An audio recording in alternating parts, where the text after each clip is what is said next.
So today we have a special edition of the language learning video cast.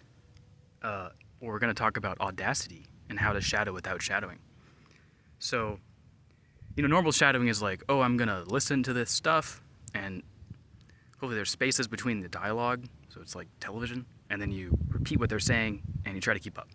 But it's kind of hard because they start talking again, you're still saying the old thing. So it's really stressful, and I feel like it's kind of a wicked learning environment, because how are you going to get feedback on this, right?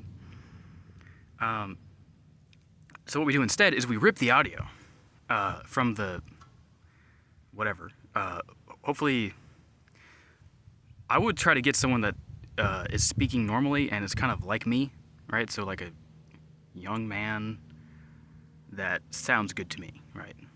And that isn't trying to sound gay or something like that, right? I want to sound how I want to sound normally for someone that's like me. Because that's kind of my goal with all my languages is I want to know it kind of like a native that's like me. So we rip the audio and we put it in Audacity. And then we listen to 3-second segments of it or so, like each utterance to the extent that we can kind of remember it, and then we record ourselves in between the tracks, or like in the track we slip in a recording of ourselves saying it, right? So he says, the prehistoric bugs were really big, and then you say, prehistoric bugs were really big, right? And you try to sound like him.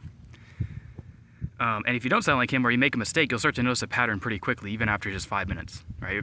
You're like, wow, I say this consonant wrong every time, or he said this word 5 times with that pitch accent, and I said it with the wrong pitch accent every time. So you can start to get really good feedback from this, which is only limited by your own ability to notice the difference.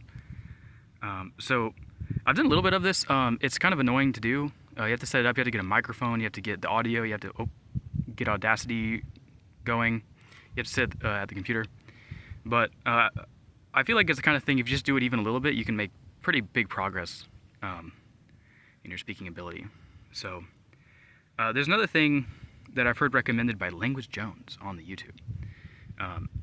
So he recommended Pratt. So Pratt is it's a program for analyzing an audio spectrogram. So you say a consonant or something, or I guess you say a whole word, and then you isolate the consonant and you look at the spectrogram. And you can also look at natives that you source somewhere saying the same consonant, and you can see the difference, right? And you can try to get your spectrogram to look exactly the same. And then if you can do that, then you're going to be saying it exactly like a native. So you basically figured it out, right? The thing is, the program's really arcane and weird, so I haven't figured out how the thing works, and so I just kind of forgot about it. But if you know how to prattle into Pratt, you should tell me, because I don't groke how to use it.